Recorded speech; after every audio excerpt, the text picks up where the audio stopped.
Welcome to Raise the Anchor with host Melissa Burbridge. In this podcast, I will share the stories of individuals who have made major life-changing decisions. The purpose of this podcast is to tell their stories and inspire change within. Stick around and share their journey with me.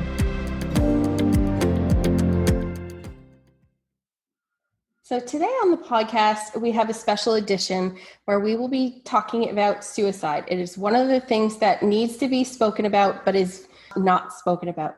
Today we have Michelle Anhang. She coaches people to find balance, build resilience, and is a mental health support for individuals and families, and has personally felt the touch of suicide. Welcome to the podcast, Michelle. Thank you. Thanks for having me. It is so happy that you carved out time to be able to do this, especially in September. Why is September so special for this? It's National Suicide Awareness Month. So, yeah, I mean, I wish we had more than a month, but at least we have this. No, I couldn't agree more. And I am happy that you carved out the time. All right. So before we get into the nitty and gritty, looking at your website, I know you grew up with emotional abuse. And you said your sense of worth and worthiness were eroded. What did you mean by that? I liken it to, I call it my backpack of shame. I grew up in a home where, everything seemed to be my fault, right down to, my mother having plans to go to law school, but then she had me at 21 and just kind of built from there. So, I kind of took on this idea and this sense of self that everything's my fault and I'm to blame when people's lives go wrong. And, I maybe shouldn't be here, but not in a suicidal way of just, that sense of deserving of what I deserve to have in life. I really, didn't think I deserved much. I thought that, I should just be grateful for whatever's given to me. I didn't dare dream. I didn't think big or want for much, just really lived very small. Yeah, no, I definitely, and I know a lot of us tried to live up to others' expectations, especially when we're a child growing up. We want to live up to our parents' expectations. Or as grown-ups, we want to live up to our partner's expectations or our boss's expectations. Do you feel that can feed into people's decisions to... Yeah, 100%. Yeah. I think, I know I grew up that way too, of what will people think? And the stories around what is a good girl or a good woman and fitting into that little tiny box so that you are viewed that way. So since we're on the subject of suicide, do you feel that could sway somebody to want to commit suicide because they don't feel they're living up to somebody's expectations of themselves? I think it can be a factor in it. I don't think it's the only one, but yeah, that can definitely play a part in it. Yeah, I definitely agree with that, especially in my personal experience working at the hospital and watching a lot of these teenagers come in. They have that peer pressure. Junior and senior high are probably the most pressured times of your life that you'll feel. Yeah. You think it's as an adult with all these things, but all those hormones and that change, I find junior and senior high are probably at the higher risk of thinking about suicide than even adults. Yeah. I'm not sure if that's how you feel. Yeah. I mean, I've through the work that I've done, I've seen so many different age groups, but I know the pressures of young people today that are so different from, when we grew up, even, in the days before social media. I say social media has its good things about it and also the negative things, particularly, when it comes to selfies and self-image and the likes and popularity that the younger population is very, susceptible to. And the new way to bully. It's easier to bully online. Oh my gosh. Yeah. There's a lot of that. So Can you tell our listeners, before you became a mental health coach, what did you do? I was working in finance before I became a coach.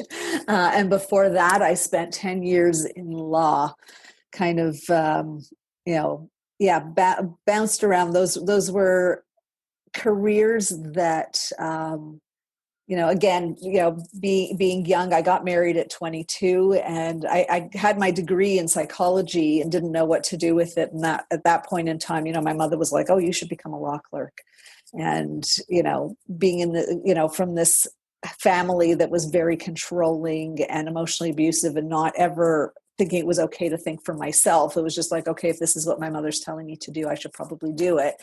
Excuse me. So I did it, and I always had a magical way of justifying it to myself.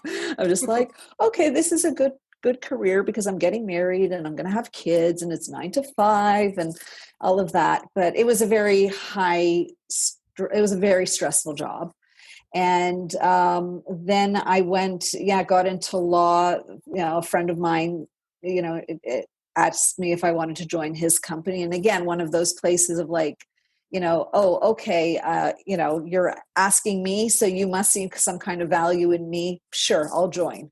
And, spent another 10 years there, and, which was not a place I needed to be, because, I was not meant to be sitting behind a computer plugging in numbers all day. So, Yeah, no, but, definitely. But yeah. somewhere in your premonition, you needed that psychology, and you use that every day now. Yeah. So Yeah. It's pretty wild how I've come full circle. yeah, it's crazy how things happen kind of in behind the scenes. So the main reason we're here is you were touched by suicide. Can you explain your story before we get into asking questions? Yeah, absolutely. So I got married young. My husband and I were 22 when we got married, and together from 18. We knew each other from 8 years old. Unfortunately, we didn't know at the time that he was suffering from mental illness. It was only after we were the same age. And so it was after we were about 30 and 2 kids later, we finally got the diagnosis, because he was not doing well. And he had bipolar disorder and a form of schizophrenia, which I believe is called schizoaffective disorder. So it's essentially the same mood swings of, high highs and low lows, and you have the voices on that you're hearing voices on top of all of that. And by the time we got the diagnosis, he was quite advanced in it, and tried different treatments. The medication wasn't working, and then, and I think we got to a point where I think they said the only thing that may work is electroshock therapy. And he was just like, I'm not letting anybody fry my brain. Like, that scared him too much. But he deteriorated really quickly and lost hope, and sadly lost his life as well by suicide. That must have been hard with two young children at home. It was devastating. Yeah. Yeah. Were you able to still be working while he was getting the diagnosis? So actually I had to take on an extra job because he had to stop working. He was, once he had the diagnosis, I think, he was kind of putting up a front for a long time till he couldn't anymore. And we mostly saw the depression coming through. But once he got the diagnosis, he was like, okay, now there's a reason why I'm tired all the time and I want to stay in bed. And so he did, and he went on disability leave. But it wasn't enough to support the family. So I was working 2 jobs and looking after 2 very little ones. They were about a year and a half and 4 around the time of the diagnosis. So yeah, it was a really, really hard time for me. Yeah, that's super young because you're working all this extra time. Did you trust him to be around the children? Not all the time. No. His behavior was very erratic. And often he would tell me he didn't trust himself. So yeah, they were in daycare when I was working, and I did one of my jobs at home at night after they went to bed, and and then taking care of him as well. Yeah, that must have been super not only physically draining, but emotionally draining and worrisome. Did you have support for yourself? No, I didn't. We were in a community that doesn't talk about mental illness, and even the people that we shared it with, like the immediate families and close friends, nobody really knew or got it. I didn't even get it fully at the time.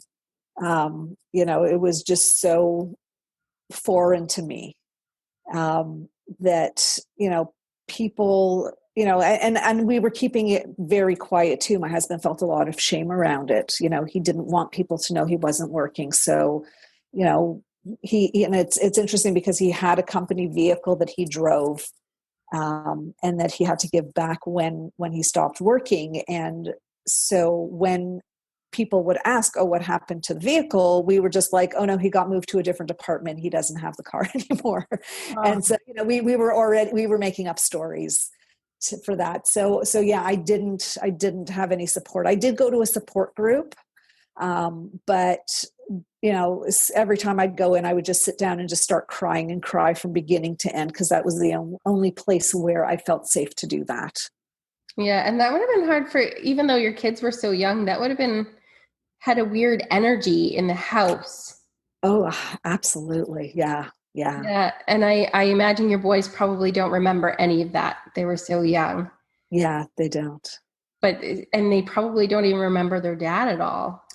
Yeah, my older one was 7 at the time, so he has a few memories. But my younger one, who was 4 when he died, um, remembers very little. Yeah. Yeah. Now, after he actually killed himself, if you're comfortable, what was that day like? Were you home? Did you discover him? No, so I was at work, and so it's interesting because I had actually had him committed in emergency, like they call it the Form 1 here, where you can admit someone against their will. And so I had him admitted 2 weeks earlier, not because I thought he was going to hurt himself, but I didn't think he would intentionally do something. I thought accidentally he might, because he was already in psychosis. He wasn't thinking clearly. Like, he was a stranger. I didn't know who he was. And he was kind of wandering the streets at this point, and I had him picked up and took him to the hospital. And they released him 2 days late. Like, it was a Friday evening, and on Sunday they were like, ma'am, he's telling us that he's fine and he's not going to hurt himself, so we can't hold him. And like, in fact, and this is a piece of it too, that he was very convincing to them. And there was manipulation there, because he was telling them that I'm a horrible wife and I'm angry at him, and this is my revenge, is to put him in the hospital. And do I look like somebody that would hurt himself? And they took his word for it. And when they called me to tell me they were releasing him, I said, can you wait till tomorrow morning, like till Monday morning? He has a psychiatrist. He's been in treatment. Can you at least talk to his doctor and see if there's something to worry about? And they were like, sorry, we can't do it. And they let him go. So next thing he did was he went to New York. And he didn't tell me. He called me. He took a bus. He didn't tell me till he was at the bus station. He didn't say any. Well, actually, he called me from there, and I could hear the overhead, like, the announcements. And I said, where are you? And he said, I'm just at the grocery store, and they're announcing like a cleanup on aisle 8. And so I believed him. And then he called me again after they crossed the border and said, listen, I just want you to know I'm on a bus. I'm in the US right now. I'm going to New York. He told me he was going to visit an old high school friend of his. I thought that's, maybe that's a good thing. But that's where he decided to do it, because I couldn't stop him there. And so, the night before, we were talking about him returning the next day. And the plan was I was going to go and pick him up from the bus station, and we were going to go back to the hospital and have him admitted, because he knew he wasn't well. But he called me. I was at work the next day, and he called me, and I was like, aren't you supposed to be on your way home? And he said, no, I'm not coming home. And that's when, he said to me, I need to go away. My brain's bad. I'm getting worse. I'm doing things that are hurting you and the kids, and the voices are getting too strong, and me thinking that I'm being brilliant. I'm like, well, anywhere you go, your brain is going with you. And he was just like, no, I'm going home. And he told me he left messages on our voicemail at home. He said, listen to the messages. And, that's when I realized, like, oh no, he's going to do something. And he hung up on me, and I called the police, and I called 911. I didn't know, like, who else do you call? Like, he's in a different country, but somehow they were able to track him through, I think, the cell phone towers, and they found him quite quickly. Wow. That's hard. It's Yeah. hard to know that they let him go with that kind of a diagnosis. For those who don't know Form 1, you can admit somebody against their will for up to 72 hours until there's proper psychiatric tests done. So the fact that he had that diagnosis and it's documented, they still let him go. Yeah. Yeah. There are a lot of gaps in our healthcare system. I think globally there, because the rates are so high. I Yeah. don't think it's being dealt with properly.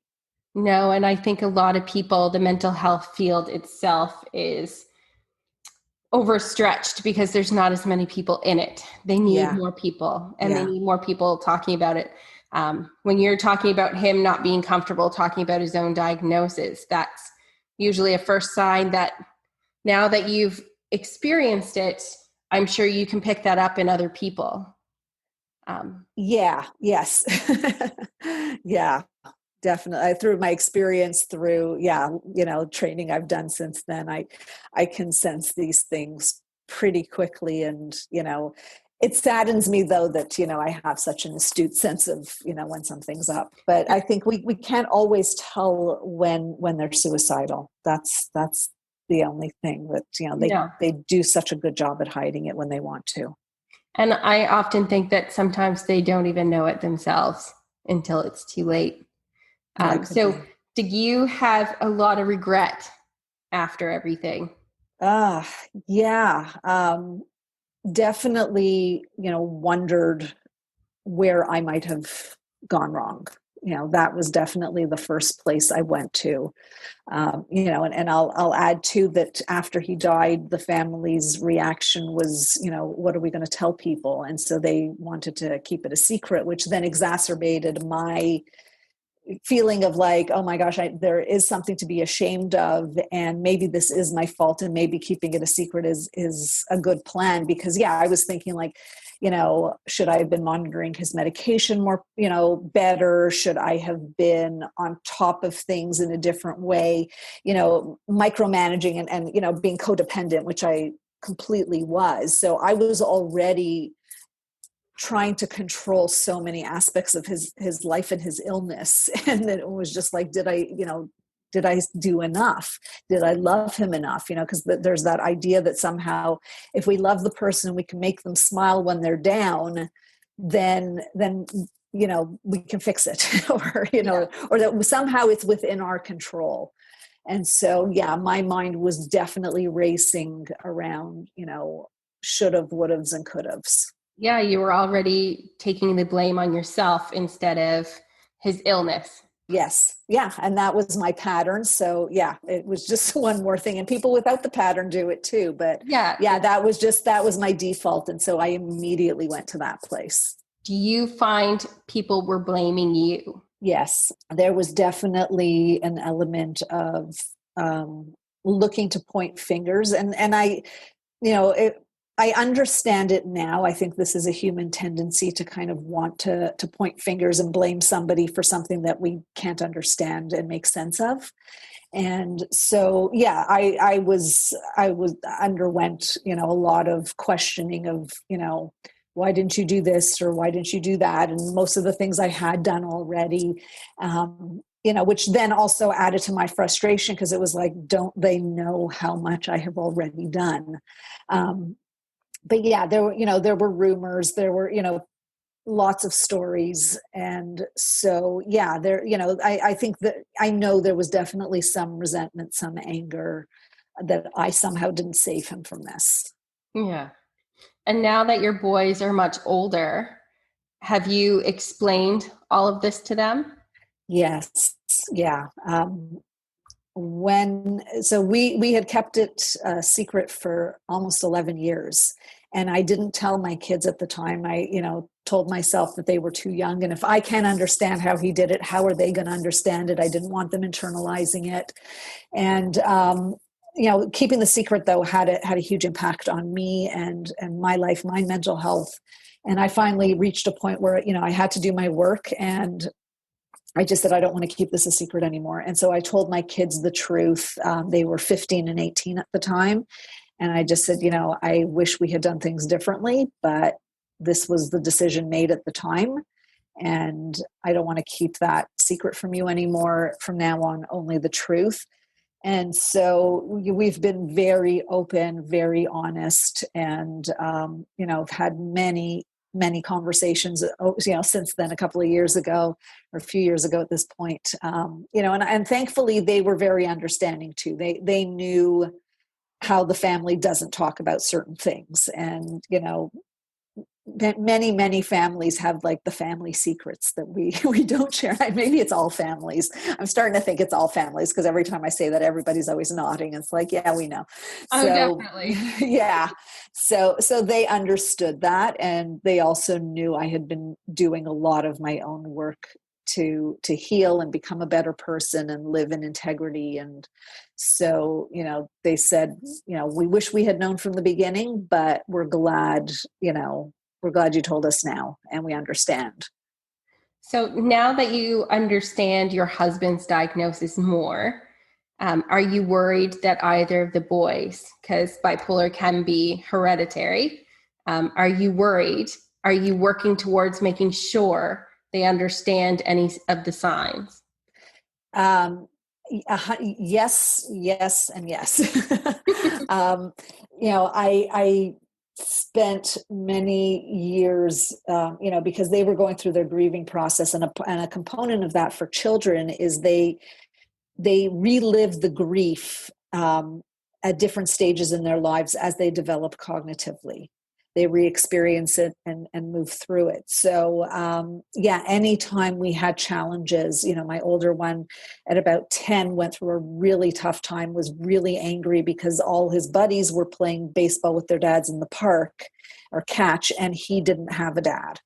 And my younger one went through his own set of challenges. So I was constantly taking them to the doctor to get assessed, and I always told the medical professionals, I was like, they don't know, but this is what happened, and so, yeah, I was hyper vigilant, like constantly like, okay, should we assess it? Does it seem like, I've relaxed a lot since then. Although my younger one, who's 18 now and has given me permission to talk about it, was diagnosed with depression, and he's doing a great job managing it. But I definitely have had numerous conversations of, this is what you need to look for, these are signs, even with respect to substances, just saying, like, like your dad's smoked 2 packs of cigarettes a day, he couldn't just even do 1 pack, like, and he also, when he would drink, I'd say some people can have 1 drink, he needed to have 5.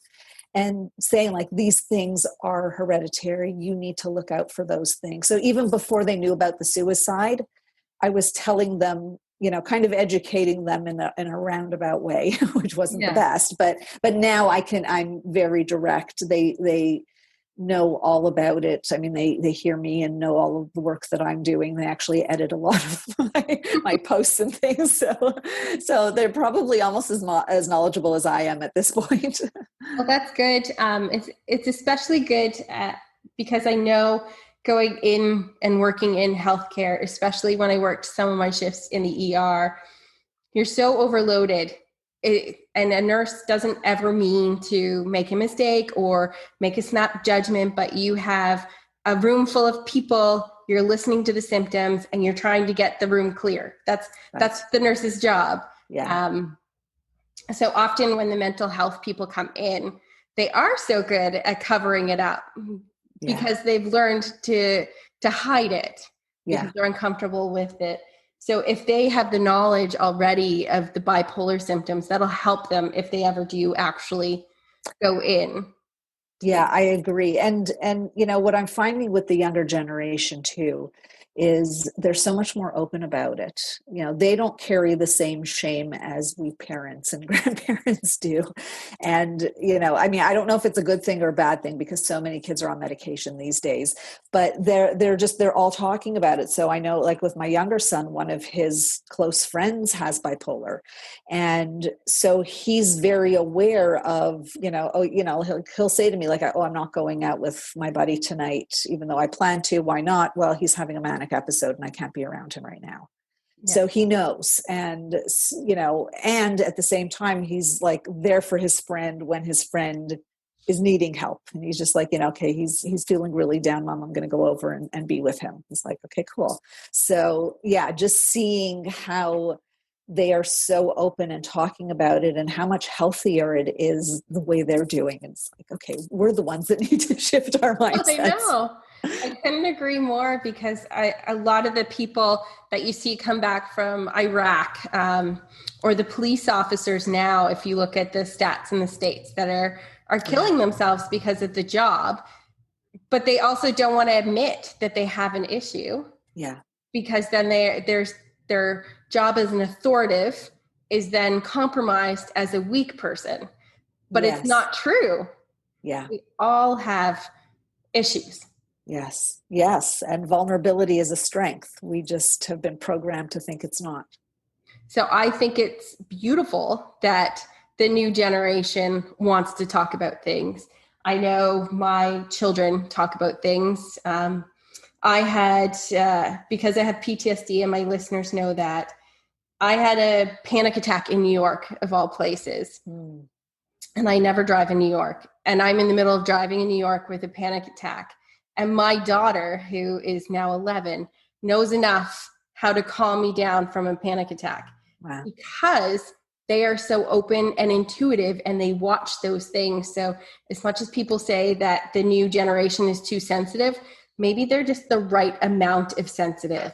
I love what you're saying. I totally agree. Yes. Yeah.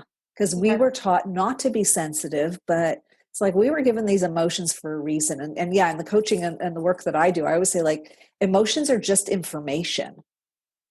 Just look at it that way. We don't need to judge it. It's just information. If you look at it like that, it can inform us so much and tell us what's really happening. So I love what you're saying about that. Yeah, it's true. Our emotions lead us into places. And if we listen to them, they're usually a warning sign. Yes, there are those good emotions. They're the warning sign that you finally completed something good. But yeah, our generation definitely has pushed things in. Yeah. Even now, as I'm growing my business, I take on too much because I'm in that generation that you have to be able to do everything. Yeah, I look forward to, although I wish they would clean more. I'm with you there too. I don't know if it's a teenager thing. I wish they would clean more. So now, after you started to heal and you've told the boys, what kind of journey did you have to have peace with that it wasn't your fault? So by the time I told my boys, I was already at that place. And I had therapy ongoing off and on for all those years. And, I remember one of my therapists at one point just saying to me, Michelle, it's, you don't get to choose if other people live or die.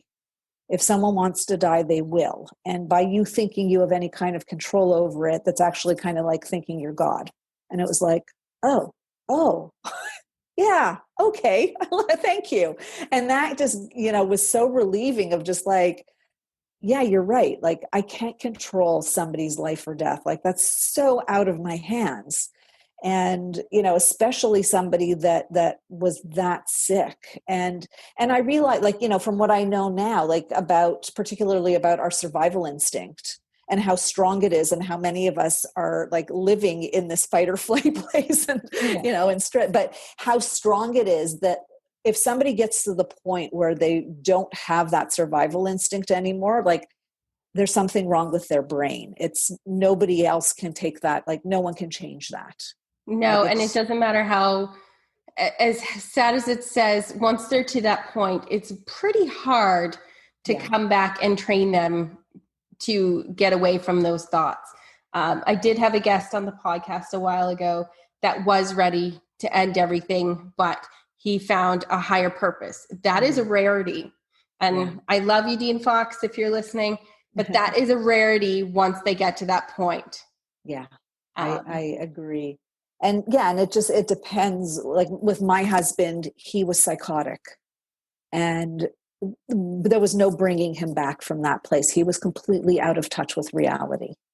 But he was also in touch with reality enough to know that he loved you enough to not want to be around to do that for you to witness that. Yes. So go grab yourself a coffee or a glass of wine and stay tuned for the other half of this episode. Thank you for joining me for this episode of Raise the Anchor. And subscribe to this podcast so you don't miss the next episode. Don't forget to rate this episode as well.